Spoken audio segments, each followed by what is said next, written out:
Libres les queremos, el programa de la Coordinadora Americana por los Derechos de los Pueblos, se emite desde la ciudad de Buenos Aires, Argentina, los viernes a las 14, por Radio Rebelde.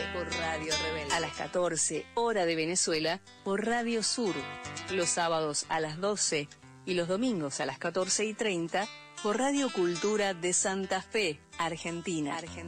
Los sábados a las 12 por Causachuncoca de Cochabamba, Bolivia. Agradecemos a los directores Luis Delía de Radio Rebelde, Nieves Paz de Radio Sur, Nico Rojo de Radio Cultura y a Ramiro García de Causachuncoca.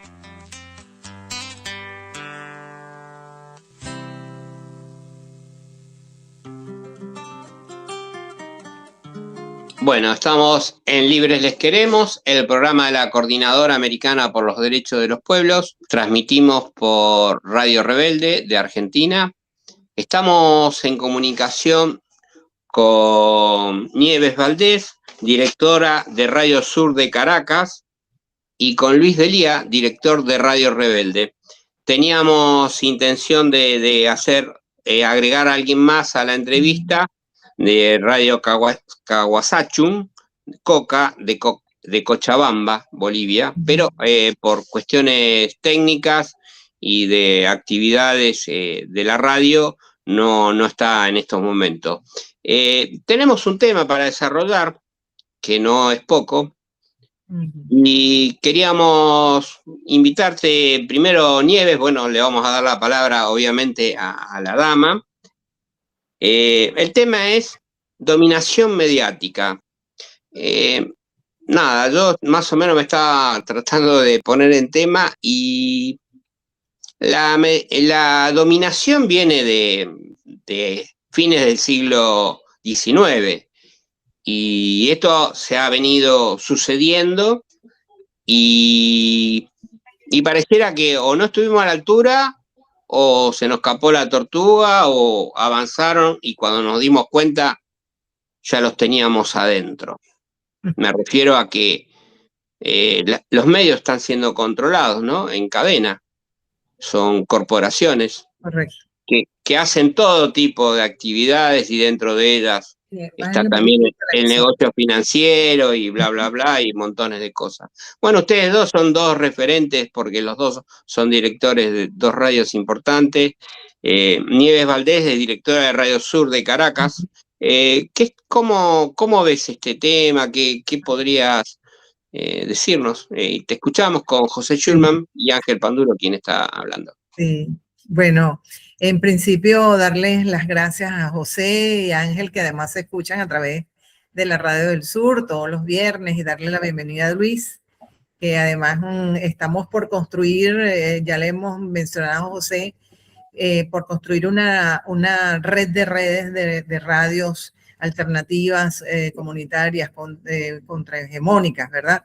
Para hacerle frente un poco a esta vorágine que ahora tiene nada menos que un ingrediente digital que ha hecho que grandes,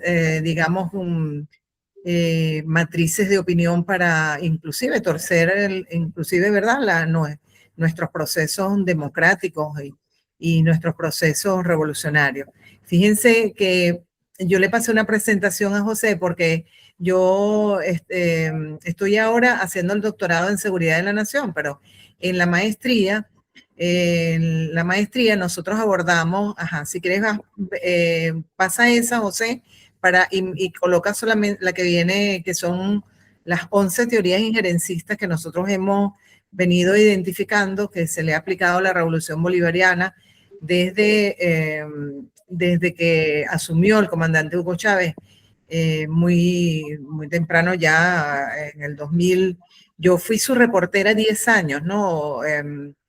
Conozco bien, cómo se nos ha pretendido torcer el brazo, como dicen muchas de las teorías injerencistas, ¿no? Entonces, para ir adelantándonos, Ángel tiene mucha razón. Ángel habla de que tenemos más de 200 años, y yo estoy de acuerdo, ¿no? Desde el Imperio Español también intentó socavarnos, y por eso Bolívar creó una imprenta, ¿no?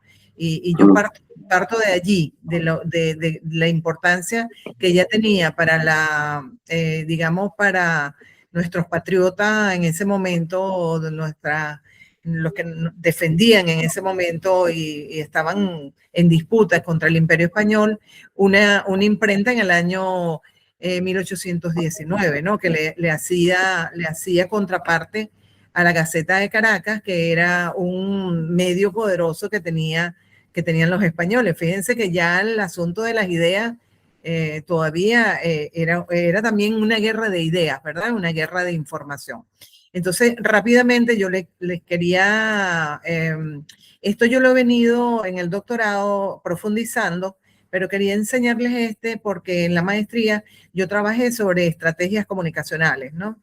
Y hay un documento muy interesante en la Universidad Militar Bolivariana de Venezuela y en el Instituto de Altos Estudios en Seguridad de la Nación, que es donde yo estoy haciendo el doctorado también, ambos, maestría y doctorado en Seguridad de la Nación, donde se ha identificado un poco las teorías injerencistas desde el comandante Chávez, por supuesto con el presidente Nicolás Maduro, que bueno, que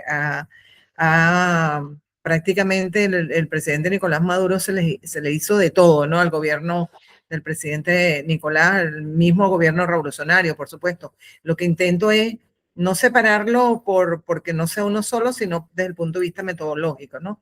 Entonces, fíjense que allí dice gobierno del comandante Hugo Chávez, bueno, un golpe de estado mediático, ¿no? Que se dio en el año 2002, donde las grandes televisoras nacionales y las grandes transnacionales, como la llamas Ángel, yo también las llamo así, porque ya no se trata desde periodismo, ¿no? Se trata precisamente de defender a las grandes corporaciones financieras, ¿verdad? El gran capital.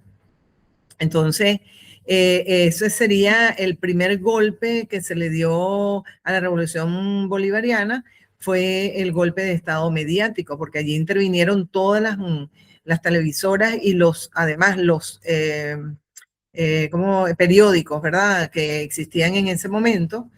No existía, recordemos que estamos todavía en la parte analógica.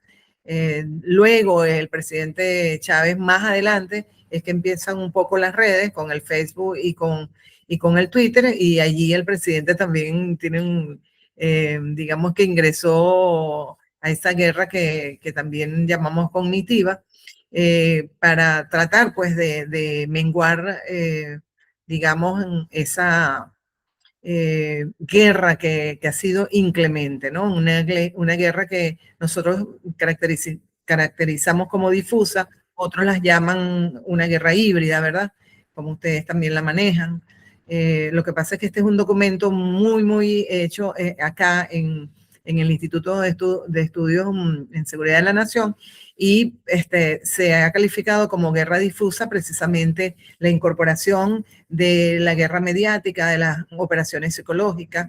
Ya vamos a ver otro cuadrito que después que termine con podemos observarlo, pero aquí está, al comandante Hugo Chávez se le dio un golpe de estado mediático en el año 2002, recordemos que él iba hacia ya había hecho algunos cambios desde el punto de vista de las leyes, ¿verdad?, habilitantes, y por supuesto hizo cambios en la ley de hidrocarburos, en la ley de tierras, democratizando la tierra, y bueno, eso es un golpe precisamente de Fede Cámara, ¿no?, que era la que albergaba todo lo que era el empresariado venezolano. Entonces, después que una vez se hizo este golpe de Estado, bueno, que retornó gracias a la Fuerza Armada Nacional Bolivariana y a su pueblo, él retorna. Entonces, en ese mismo año le hacen un sabotaje petrolero, ¿no? Producto de que él hizo cambios estructurales en PDVSA, ¿correcto? Algunos cambios hizo, y por supuesto vino el sabotaje petrolero. Después vino una especie de guerra económica, ustedes se pueden recordar, que además fue terrible, porque entonces era no alimentos, un poco, yo me recuerdo mucho hacia los procesos que se han vivido al sur del continente, a Chile, ¿no? Se asemeja mucho lo que se le hizo al presidente Allende.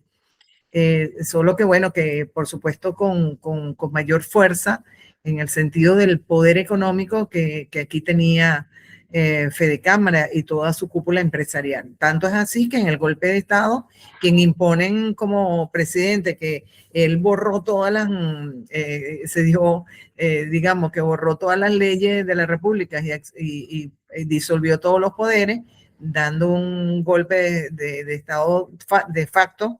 Él era presidente de Fede Cámara, que era Carbona Estanga, correcto. Entonces, fíjense la guerra económica, la violencia extrema, que nosotros le llamamos guarimba, ¿no? No sé si ese término, tengo un compañero que además está trabajando esto de la violencia extrema, política, y nosotros la calificamos de guarimba porque así la llamó Chávez, ¿no? Que era una especie de guerrilla con los medios allí, además transmitiendo en vivo. Es una cosa que inclusive no había nada en algún lugar de la ciudad y sin embargo estaba Globovisión transmitiendo en vivo, que era una de las, digamos, de las televisoras que mayor adversidad y mayor guerra dio, ¿no? En contra, todos ellos estaban confabulados, pero uno de los medios más, digamos que más extremistas era Globovisión, ¿no? En ese momento. Está después el desabastecimiento, que ya coincide con la muerte del comandante Chávez, ¿no? Con su muerte física, con la parte ya, digamos, de su enfermedad, y él mismo le llamó guerra económica, ¿no? Porque él decía, por allí van a venir entonces a, precisamente, debilitar la moneda.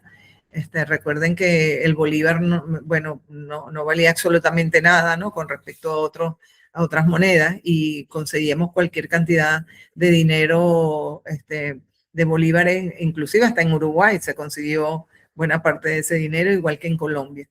Entonces, dentro de la caracterización, yo quería leerles rapidito que bueno, que aquí desde que comenzó la Revolución Bolivariana se ha hecho de todo, ¿no? Esa inteligencia estratégica, nos nombraron estados forajidos, ¿verdad? Para intervenirnos, nos utilizaron una guerra preventiva, la causa justa, el poder duro, suave e inteligente. A nosotros nos han dado golpes de todos los calibres, ¿no?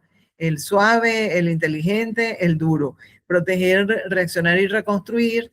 El caos constructivo, que creo que es el que se mantiene ahora en este momento después del 3, ¿verdad? Porque nosotros obligatoriamente tenemos que hablar del 3 de enero, que ya es una etapa, bueno, ya es una violación flagrante y además una declaratoria de guerra, ¿no? Contra la soberanía de un país. Guerras híbridas, identificamos también los nenúfares, que vienen siendo como unas especies de bases militares, pero que no son catalogadas así, sino que están como escondidas, ¿no? De hecho, los nenúfares son como una especie en los lagos, son donde están precisamente los sapos, ¿sabes? Hay todo un ecosistema allí que no está bien claro qué es, pero es una intervención directa de los Estados Unidos. Y por supuesto está la turbulencia social que nunca falta, que está unida también a toda la violencia extrema. Ahora, veamos qué se le hizo al presidente Nicolás Maduro. Bueno, todo esto más en el 2015 una declaratoria de amenaza inusual y extraordinaria. Es decir, fue directo al corazón ya, ¿verdad? Unas medidas coercitivas y unilaterales, mal llamadas sanciones, que en este momento les puedo decir que en vivo y en directo se está llevando a cabo, o en cualquier momento se lleva a cabo, una transmisión con la presidenta encargada, Delcy Rodríguez, ¿verdad? Quien ha llamado a una peregrinación para caracterizarla como una especie de movimiento que en este momento está llamando a todos, no necesariamente de un color político en particular, para que cesen las sanciones. coercitivas y unilaterales, porque ellas es lo que nos han hecho daño y que producto de ella también se hizo un magnicidio frustrado que cometieron contra el presidente Nicolás Maduro, que ellos, los grandes medios de comunicación, lo primero que hicieron fue menospreciarlo. Y ahora, hace como una semana, leímos que uno de estos medios, El País, creo, estuvo diciendo que hay fuertes indicios y nosotros sí las tenemos, ¿no? Esas pruebas, pero ellos negaban que fuera un magnicidio frustrado. Y entonces ahora están con lujo y detalle de cómo fue organizado ese magnicidio. Está la guerra económica que se le aplicó también al gobierno del presidente Nicolás Maduro, la violencia extrema, la ayuda humanitaria. Se recuerdan que aquí se hizo con la ayuda de la extrema derecha colombiana, extremista, con presidentes, bueno, ya sabemos todos los presidentes que tuvieron allí, intentando, fue una invasión a nuestro país, ¿no? Y lo que hicieron fue un concierto, entre comillas, pacífico. El bloqueo petrolero, que fue bastante, bueno, que tiene que ver con PDVSA, su producción, una hiperinflación inducida, un ataque a la moneda, una migración inducida, porque todo esto lleva entonces después a una migración, ¿verdad? A que por primera vez tantos venezolanos hayan salido de nuestro país. También fue histórico porque nosotros vemos digamos, los datos propiamente de esa migración y tiene que ver, por supuesto, con el detrimento de nuestra economía, que es principalmente petrolera, como ustedes lo saben. Y está, por supuesto, el tema de la guerra mediática que no cesa, ¿verdad? Porque digamos que es una arista que es fundamental y por eso que en la otra, José, bueno, que la caracterizamos que tiene de todo un poco, ¿no? Que tiene, es la guerra difusa, una guerra mediática que es propiamente de información, de fake news, de mentira, de manipulación, que bueno, que tiene que ver con la guerra cognitiva, o la guerra y operaciones psicológicas propias de la mentira para tratar de minar a la revolución bolivariana y todos sus logros, ¿no? Porque nosotros tuvimos un periodo, como ustedes lo saben, y me recordaban esa lucha contra el ALCA, ¿no?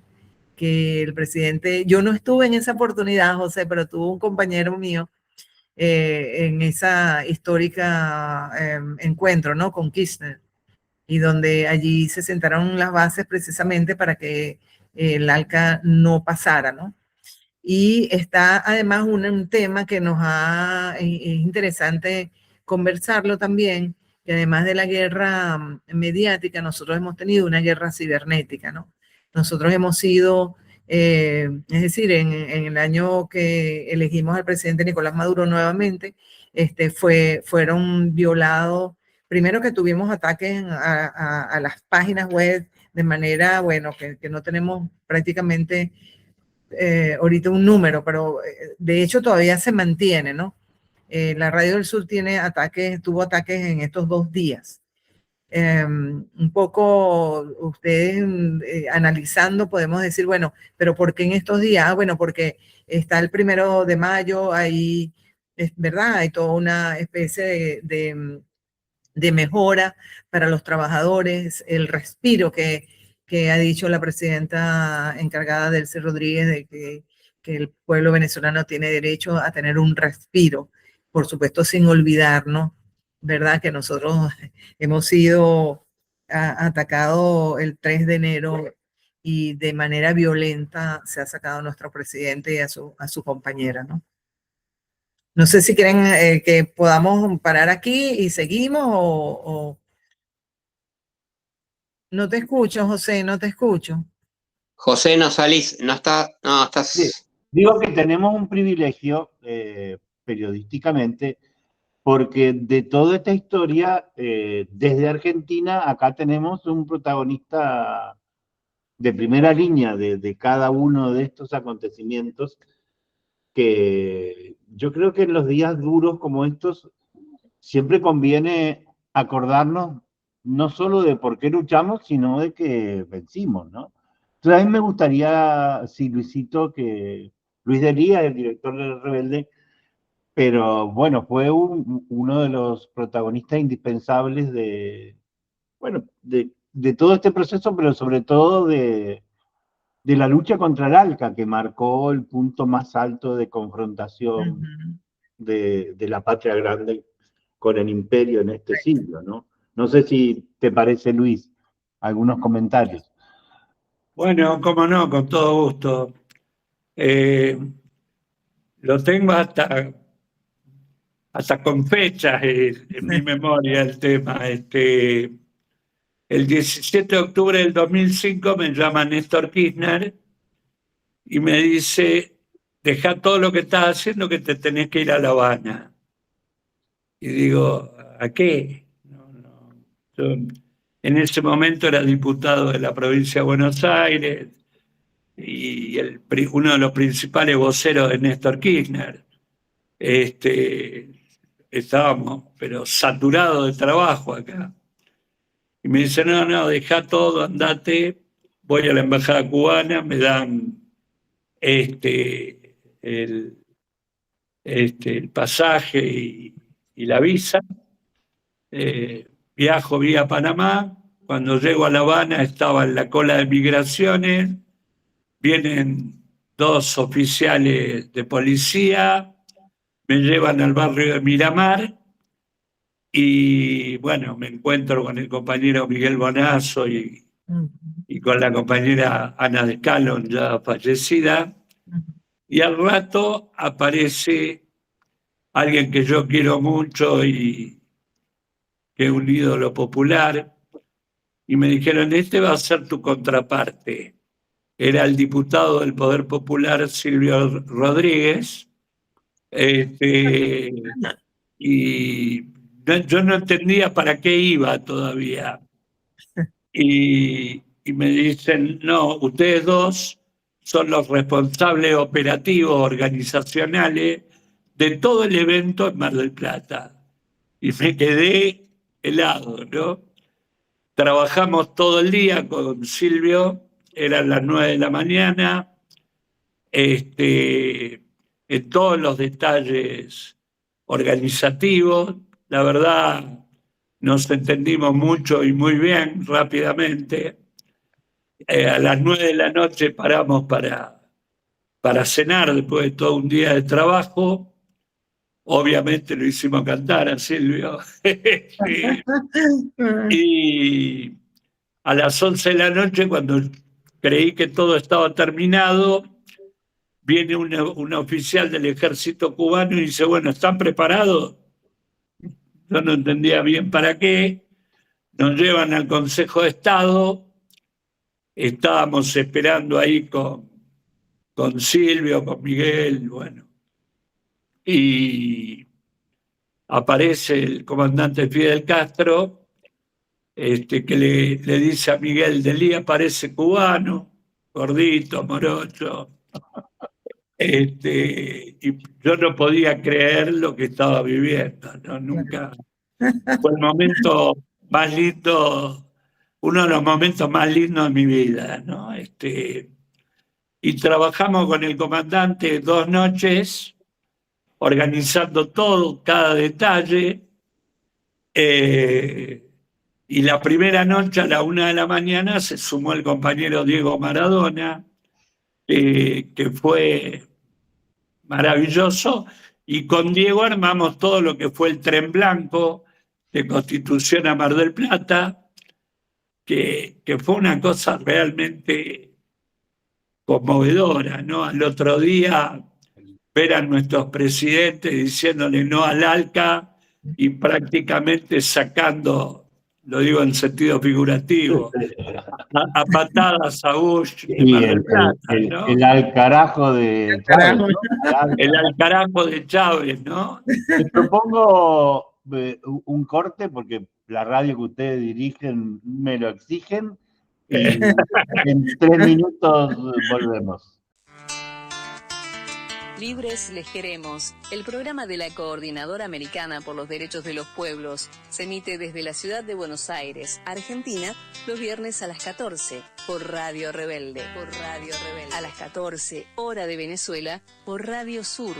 Los sábados a las 12 y los domingos a las 14:30 por Radio Cultura de Santa Fe, Argentina. Los sábados a las 12 por Causachuncoca de Cochabamba, Bolivia. Agradecemos a los directores Luis Belía de Radio Rebelde, Nieves Paz de Radio Sur, Nico Rojo de Radio Cultura y a Ramiro García de Causachuncoca.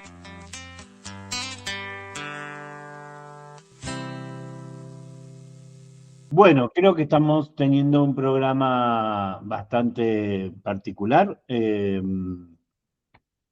con dos directores de radio, de Radio Sur de Caracas y Radio Rebelde de Argentina, y todavía, bueno, esperamos que si en algún momento puede entrar el compañero de Cochabamba, ¿no? Me parece que toda esta... Nada, yo diría que del primer parte del programa parece una guerra muy planificada del imperio contra Venezuela, llevada adelante durante años, y creo que el recuerdo de Luis trae una de las derrotas más clamorosas del imperio, que a veces se subestima en las causas de su odio, ¿no? Que a veces no es tan solo el petróleo, no es tan esto, lo otro.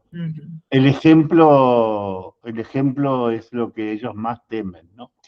Me gustaría que aunque nosotros estábamos atentos, tengo entendido que toda esta situación a partir de octubre, noviembre del año pasado, se potencia, ¿no?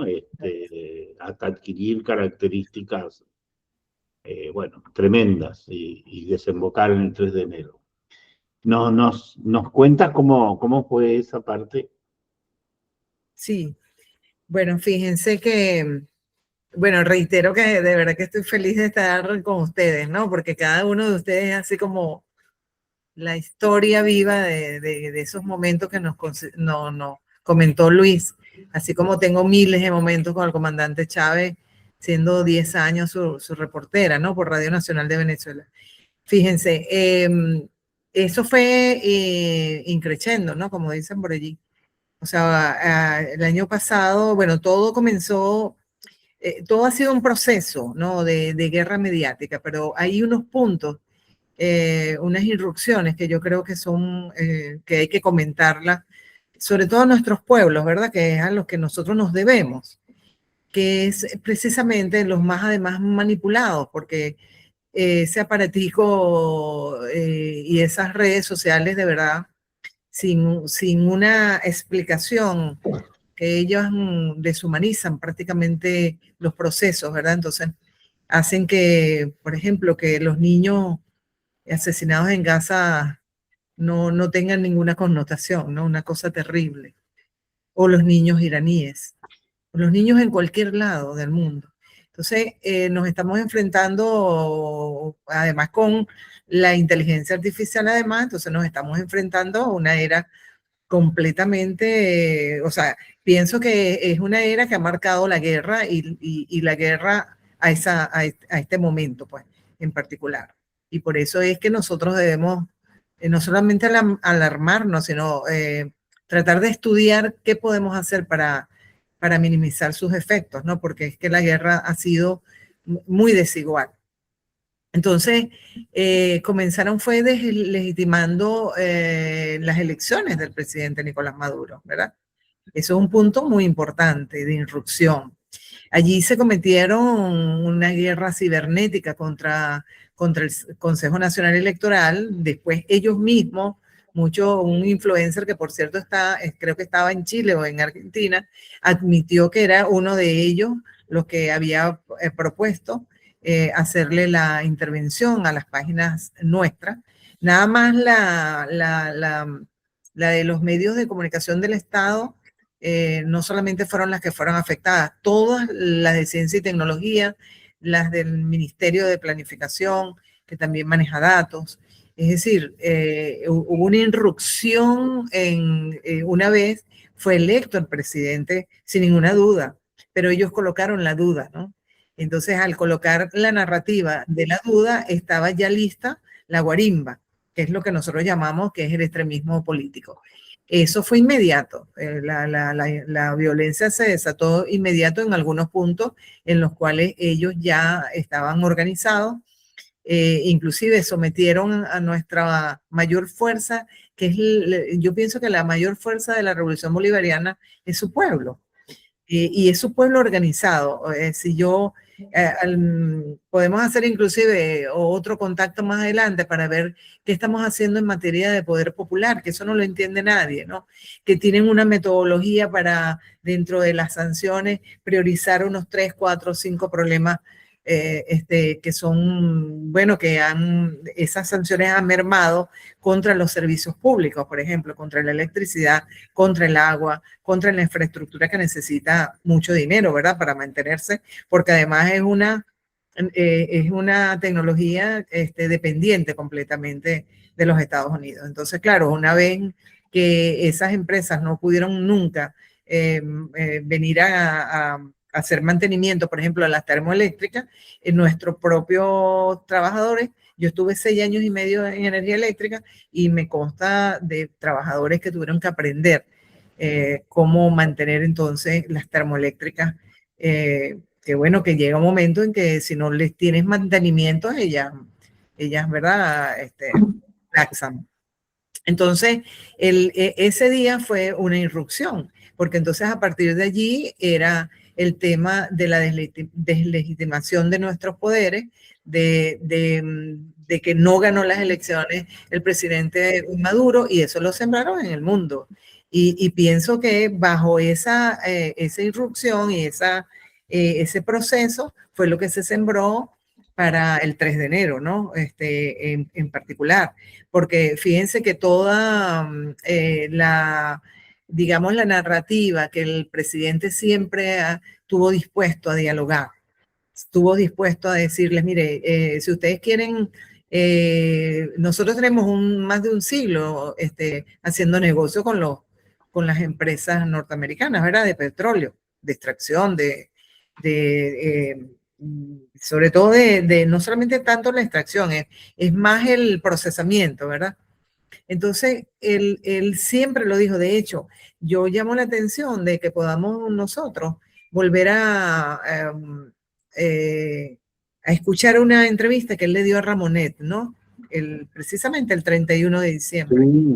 Sí, y fue espectacular, porque él decía allí con toda su, inclusive con su humildad, él decía que, bueno, que él le daba, bueno, porque el presidente es muy espiritual, ¿no? Entonces, decía, bueno, está en manos de Dios Venezuela, pero yo estoy dispuesto a que si ustedes lo que quieren es que Estados Unidos sea grande, yo también quiero que Venezuela sea grande, nosotros podemos seguir negociando, pero ya eso estaba ya listo, eso estaba más que planificado, porque si no, no hubiesen salido, ¿verdad? Después, como fue prácticamente simulada su casa, ¿no? De donde fue sacado. Eso lo simularon.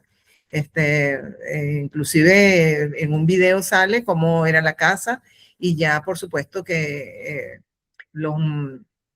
todo lo que es la inteligencia estadounidense estaba acá. Es obvio, ¿no?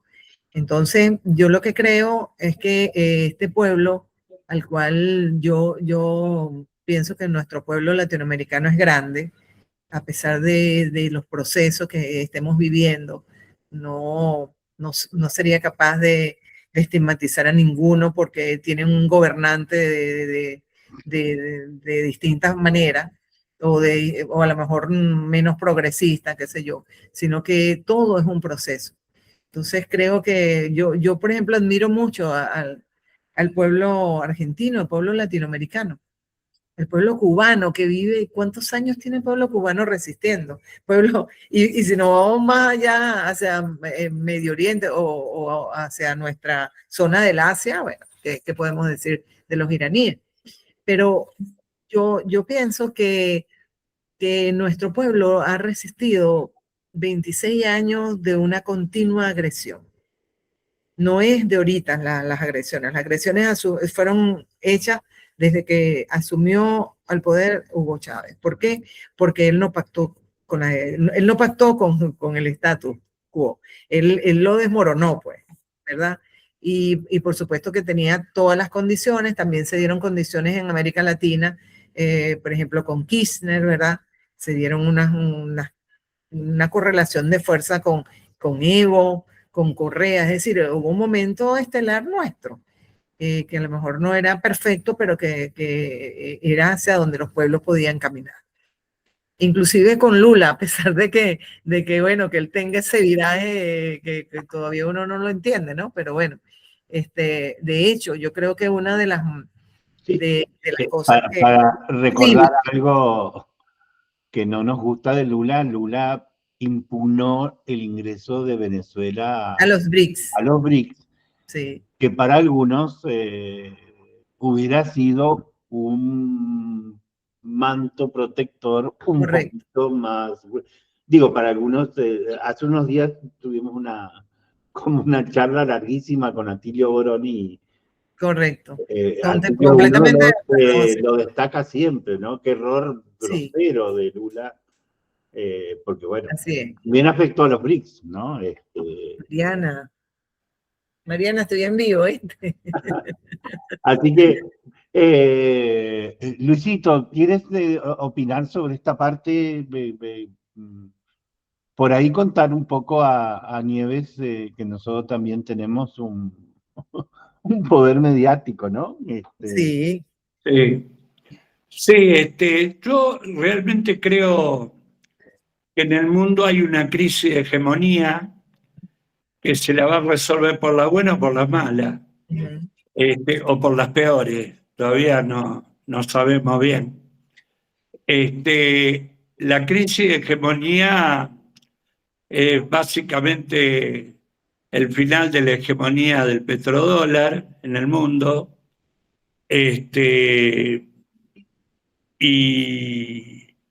y esto está debido a que Estados Unidos tiene 37 billones con B de burro de déficit deuda, ¿no? Entonces necesita, para ver si puede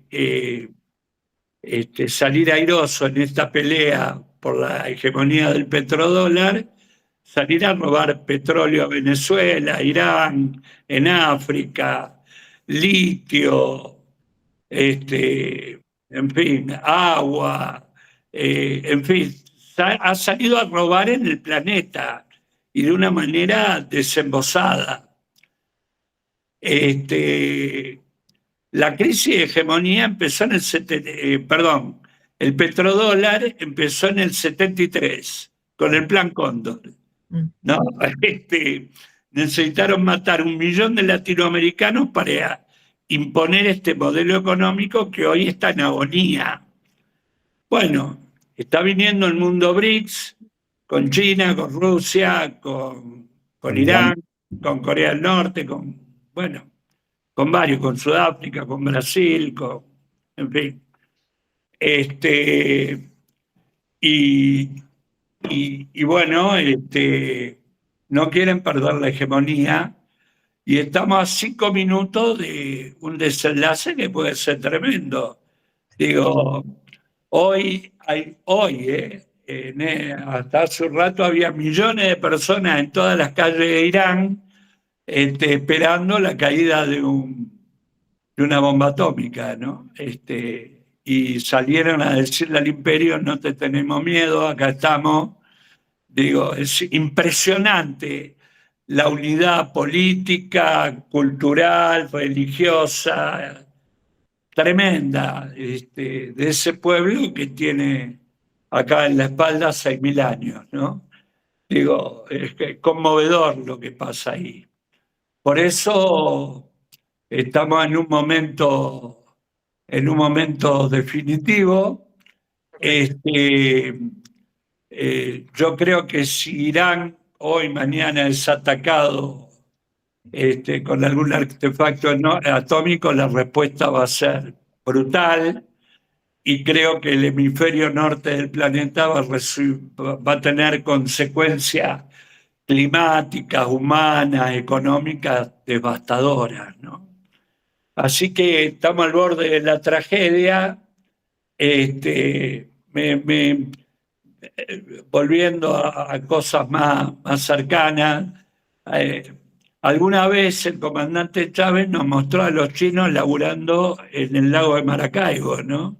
Extrayendo petróleo. Y bueno, ahí Trump fue a ofrecerle a los chinos petróleo de Venezuela y se desayunaron con esta novedad. Digo, la verdad, digo, los servicios de inteligencia norteamericanos dejan mucho que desear. Digo, nadie le dijo a Trump que Venezuela está en China ya hace mucho tiempo. Digo, Y Rusia, ¿no? y Rusia, claro. Y mucho, porque la faja petrolífera también estaban los italianos, o sea, que por cierto ayer se suscribió un acuerdo, ¿no? Con la ENI, ¿no? Sí. Con la ENI, sí, correcto.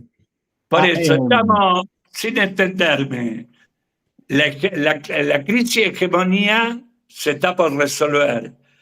Ojalá que no tengamos estallidos atómicos, ¿no?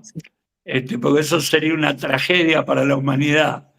Pero me parece que esta hegemonía del matón del barrio, que es Donald Trump, que sale a robar petróleo y a robar lo que sea en el mundo para mantener la hegemonía hegemónica, me parece que ese modelo organizacional del planeta termina y viene el mundo BRICS.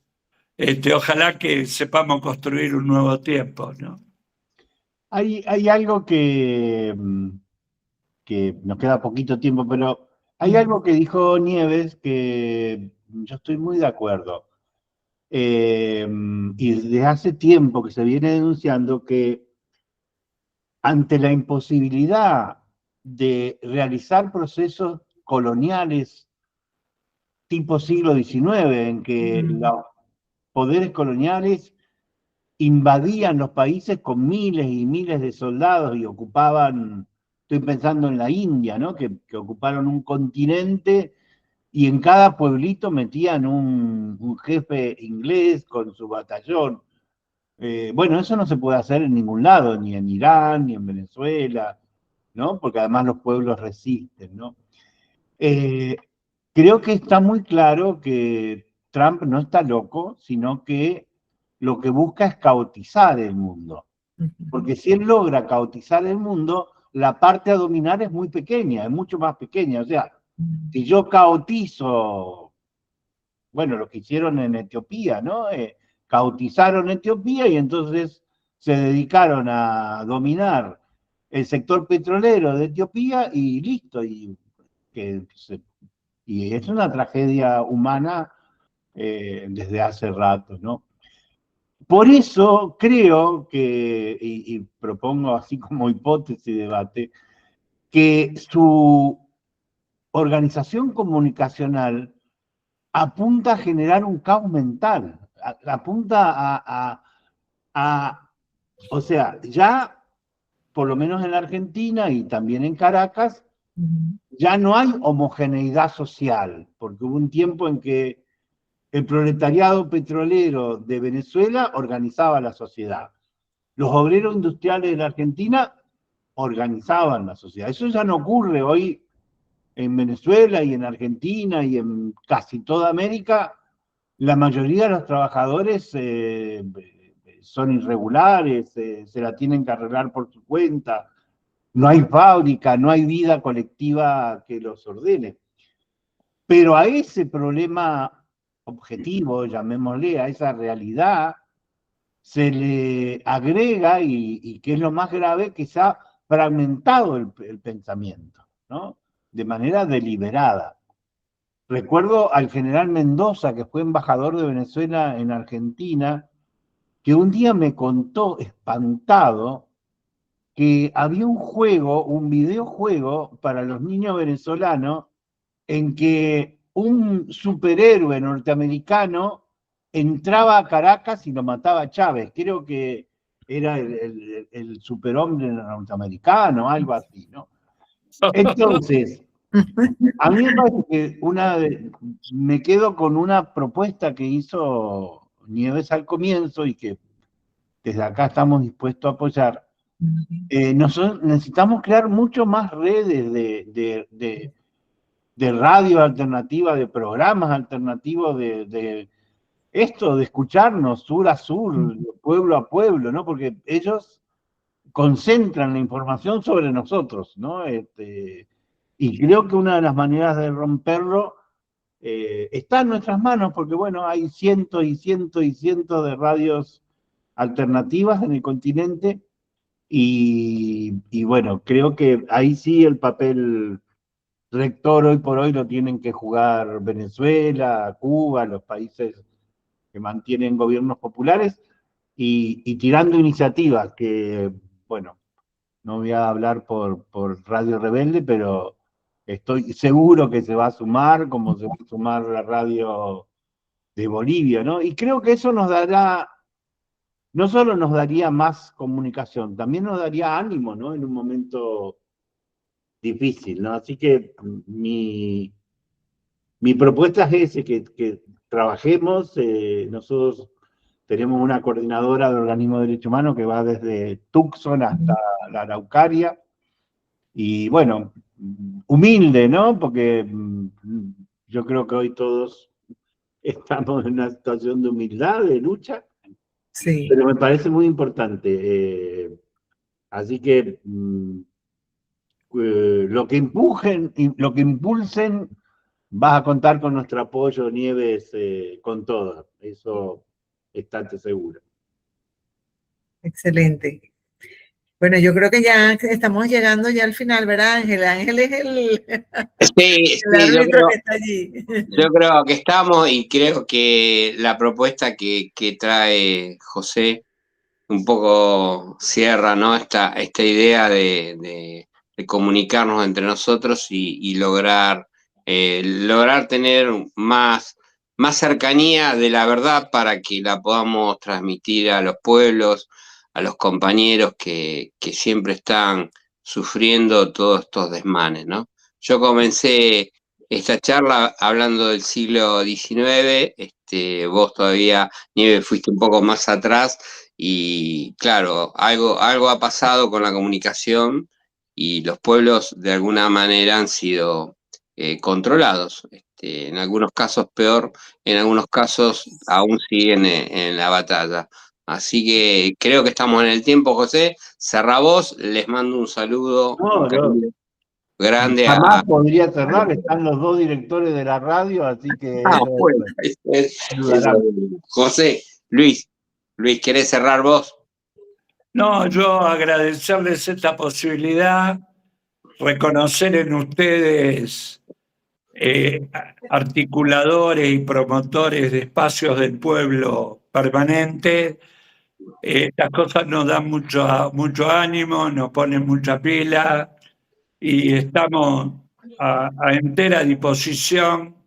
Nuestras radios, nuestras redes, que no son pocas, tenemos 400.000 seguidores en las redes.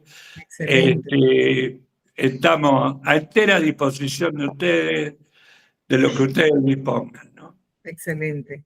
Yo creo que, bueno, rapidito darle las gracias a José, a Luis y a Ángel por permitirnos hablar un poquito, ¿verdad?, de más allá de esos titulares malintencionados, y yo también saber un poquito de nuestros países. Yo les digo, porque nosotros somos nuestroamericanos, ¿verdad? Porque así nos calificaba Bolívar, así nos calificaba Simón Rodríguez. Y mira, de verdad, Luis, lo que tú acabas de decir explica la geopolítica, ¿no? es un tema además que me apasiona, algo de eso hacemos en la Radio del Sur, y lo que nos queda es construir lo que siempre quiso el presidente Chávez, que es una red de radio, porque las radios son, para mí, yo creo que es un medio que no va a desaparecer a pesar de las redes, que es un medio íntimo, muy cercano a los pueblos, y creo que podemos ir avanzando en esa dirección. Gracias por estar allí. Gracias. Un abrazo grande, Nieves. Igual, Luis. Muchas gracias, Nieves. Muchas gracias. Hasta Luego, luego. Ángel. Bueno, saludos a todos. Un gran abrazo a todos. Bueno, adiós. Gracias.